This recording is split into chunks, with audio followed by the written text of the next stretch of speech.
So I thought I'd make a quick video because, it's obviously a true crime channel as well as being a channel about everything about my music I'm doing at the moment, about war, about poetry, about anything really.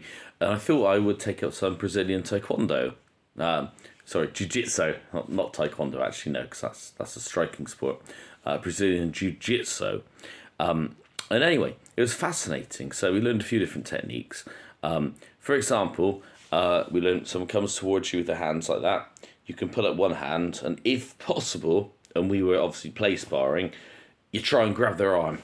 And this is a big difference between Brazilian Jiu-Jitsu and perhaps MMA in general. And in boxing, I don't watch MMA really, so I don't know much about it. But I know in boxing, I'm always wanting a sideways stance. Always. I always want my right protecting my face, protecting my chin, protecting my nose, whatever.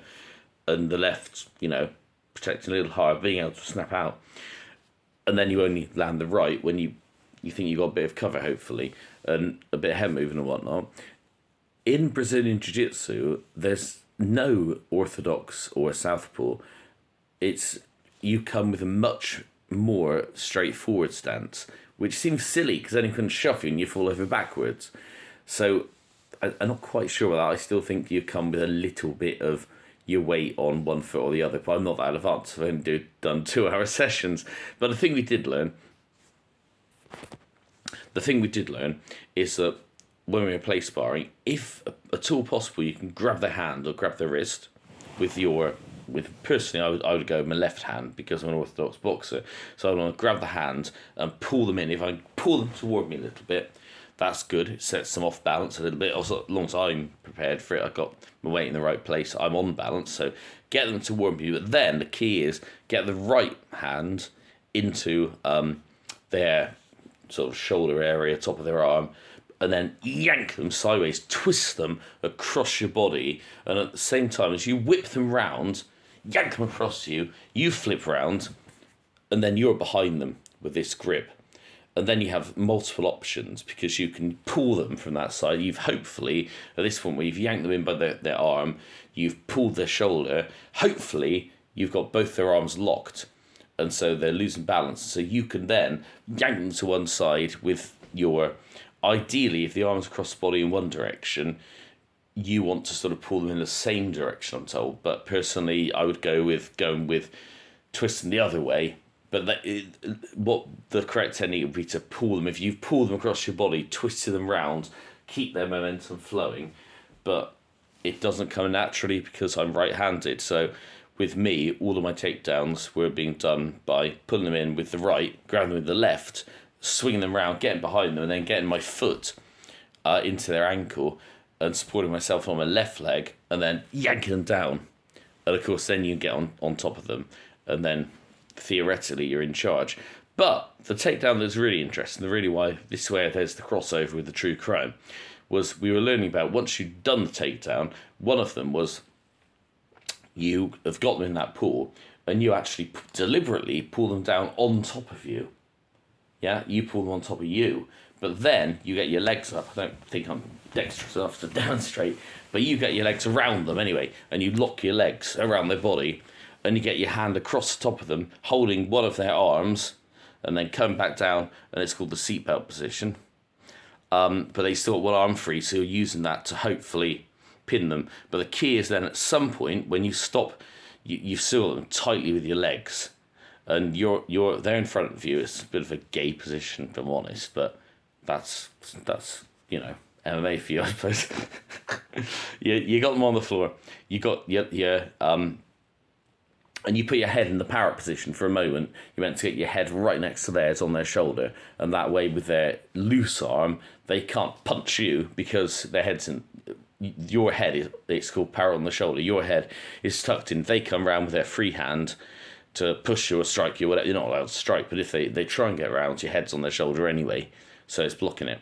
But the key is that moment you got in the seatbelt position, but then at one point you suddenly want to jerk it around. So you get your left, if you've got them, and that's your sort of favoured arm, which mine would be for initiating any of this combat. The key then is to very quickly move rather than the seatbelt position where you've got it down and you're sort of linked with their hip, and you use your other hand to defend against their free hand, then suddenly in one go, you get your arm really fast, get it around their neck. And I always assumed that the way you would choke someone out is put them around your neck and then push hard here on your own elbow and just use your left arm and your strength.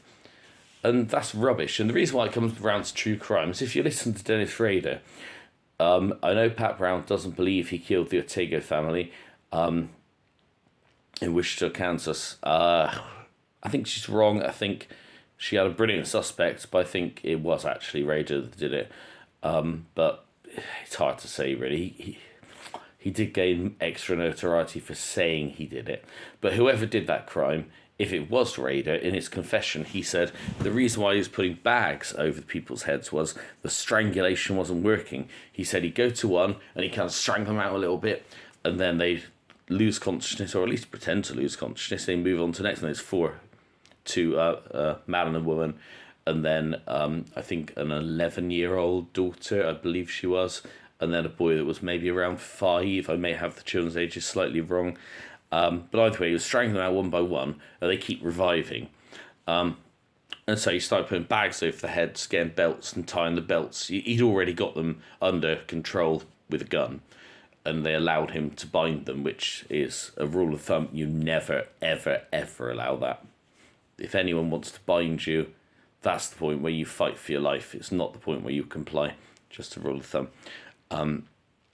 But anyway, the strangulation wasn't working, so he started putting bags over their heads, and they were managing to chew and bite and somehow rip, or, they were still, it wasn't working, so he got like an extra bag, sticker bags, put them over their heads, and then pulled the belts really, really tight, put belts around their necks really, really tight. And the explanation he gave was the strangulation wasn't working, and the reason for that is that we all know you can be choked out of MMA, and then you revive quite quickly. You might not feel too good, you might have a sore neck, but you come back to life as soon as the blood flows through the 2 carotid arteries, the left and the right, up to your brain. But what they're explaining here is that, and again with his second murder, indeed if he committed the Otero murder, the first one, his second murder was Kathleen Bright, and attempted to kill her brother as well, shooting him in the head, but he actually survived amazingly. The bullet did go through him, but he got out alive. He was very, very, very lucky. But Kathleen Bright, he said that with her, and her name was, her nickname, he gave everything project names, it was Project Lights Out. So, with Bright, he had bound the brother, he'd tied him, but he'd used improvised bindings. He hadn't brought his own. And he said, I'm not bragging on this, but had I brought my own, they'd both be dead today. That's not a very good Kansas accent, but you know what I mean. He said it in his confession and whatnot, which he loved, by the way. But the Bright murder, everyone agrees it was him. I mean, there's a lot of evidence. There's DNA evidence. There's testimonial evidence, eyewitness evidence. He did the Bright murder.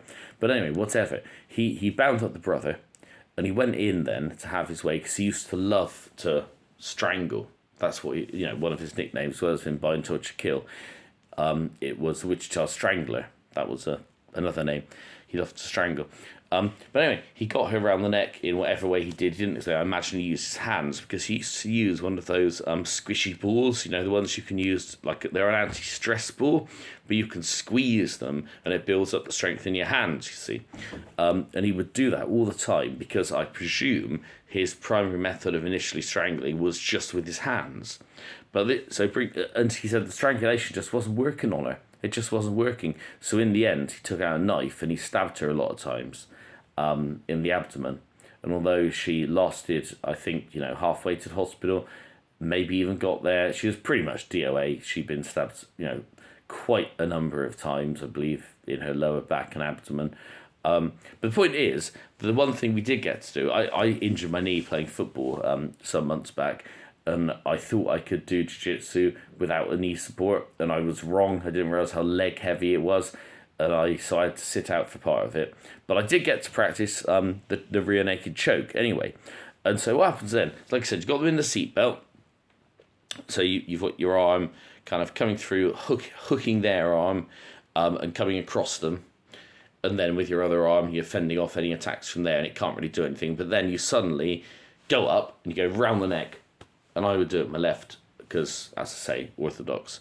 But I will need to practice, obviously, the reflection of that. Point is, get around the neck, and here's the thing that I didn't know. So it's around the neck, and then, rather than wanting to press on your own arm, to increase the force you can get, it's like, no, this arm, your left arm, or the one that's around the neck, you put it on your bicep. So it goes round, it goes on top of your bicep, and then you get your left hand, your right hand, your other hand, to push on the back of their neck. So your arm is attached to your bicep, it's linked, and you're choking as hard as you can on that person. Don't forget there would be a neck in here if this was two people in the video. So you're choking as hard as you can with your elbow around the point of their esophagus, around their larynx. You're choking this. I mean, the point of the carotid arteries, you can feel them just here. I feel both of them pulsing. So yeah, you put it round, hold it in, but on your bicep, and then your right hand or your free hand you use to push their head forward. So as you're choking, you're pushing with your right hand into the back of their head. So not only, and you are linked to your bicep. And so this position, you're choking and you're pressing in with me, it would be my dominant arm. And so that's when they tap out. And I had a little bit of a laugh saying, you've won when they stop tapping out. Because, well, they'd be dead basically. But although in reality, to strangle someone to death usually takes several minutes. This was one of the things that got me with the Vincent Tabak case, the murder of Joe Yeates in Bristol. That one jury member, it was a majority decision, 11-1, one jury member believed his nonsense, that he grabbed her around the neck to stop her screaming with one hand. And somehow he managed to kill her with one hand. Well, yes, he's got big hands. I find it very difficult to believe. But the thing I find more difficult to believe is that you would have to literally hold that position for a good 3 minutes or so to make that person brain dead. Otherwise, you choke them out and they will revive again. As we all know from watching MMA, all it needs on that jury is one person who'd watched MMA and they would have known. But and there is this thing, the idea that you can somehow inhibit the vagus nerve by doing this kind of choking action, that it can cause this reaction with your vagus nerve to slow your heart and cause your heart to go into the opposite of a tachyarrhythmia. What's the opposite of tachy? I've forgotten now. But anyway, slow arrhythmia. That's going to annoy me now. Yeah. Anyway, and your heart can stop. So there's this myth, really. It's basically a myth because otherwise we'd have seen a bunch of MMA fighters die from this, and we haven't. But there's this myth you can just grab someone around the neck for a second, and it can affect the vagus nerve, and the heart goes into a very slow. The vagus nerve slows the heart, and it can bring them cause their heart to stop. Never seen it. I think it's a myth personally. But of course you can get a paid psychiatrist or psychologist or cardiologist or whoever you want to pay. You can pay anybody really, as long as they have the right letters after their name and they say what they want. One gullible idiot for jury member can believe it, that you can leave a woman with over 30 injuries on her body, choke her to death, hide her body, and try and get away with it all the time watching violent porn, and apparently that person did it by accident. Admittedly, they didn't know about his Google history. They said it'd be prejudicial. But anyway, that was a fascinating thing. It was the way to choke by putting your hand around the neck on the bicep, but then with your other hand, not pressing harder, as you would imagine, but pushing the back of their head down into it for a few seconds till they tap out. And obviously the challenge is getting them there. And probably most people watching this video will know that, but I didn't know it. I've never choked someone out before. So it's quite fascinating, actually. I quite enjoyed it. And I'll keep you updated with my learning Brazilian Jiu-Jitsu. So all the best and peace out and big up to everyone. Big up Carmine. Big up Duncan.